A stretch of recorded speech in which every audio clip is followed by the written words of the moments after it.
আমাৰ প্ৰাণৰ শিল্পীগৰাকী চিতাভস্ম ইতিমধ্যে আমি গ্ৰহণ কৰিলোঁ যোৰহাটৰ ৰাইজে, আৰু আমাৰ ট্ৰেজাৰীত ৰখা হৈছে, সংৰক্ষণ কৰি ৰখা হ'ব। অহাকালি 1 তাৰিখ পুৱা 7 বজাত ইয়াৰ পৰা আকৌ পুনৰ যোৰহাট ষ্টেডিয়ামত আদ্য অনুষ্ঠান য'ত আয়োজন কৰা হৈছে তাত আমি লৈ যাম ৰাইজৰ বাবে, আৰু ৰাইজে তাত শ্ৰদ্ধাঞ্জলি অনুষ্ঠানত অংশগ্ৰহণ কৰিব পাৰিব। জুবিন গাৰ্গৰ অস্থি আহি পাইছেহি। আমি সযতনে আনি আমাৰ যোৰহাটত আমি তেওঁ সুৰক্ষিত অৱস্থাত ৰাখিছোঁ, আৰু আমি আমাৰ ঘোষা পাঠেৰে তেখেতৰ অস্থিক আদৰণি জনাইছোঁ। আমি যোৰহাটবাসী মৰ্মাহত হৈছোঁ।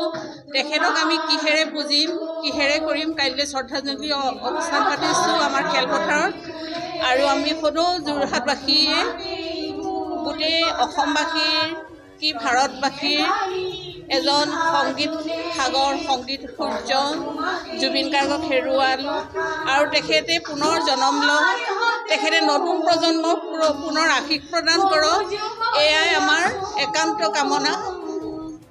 জয়তো আমাৰ জুবিন গাৰ্গ সদায় আমাৰ অসমীয়াৰ হৃদয়ত খোদিত হৈ ৰ'ব, আৰু তেওঁ কোনো অসমীয়াই পাহৰিব নোৱাৰে।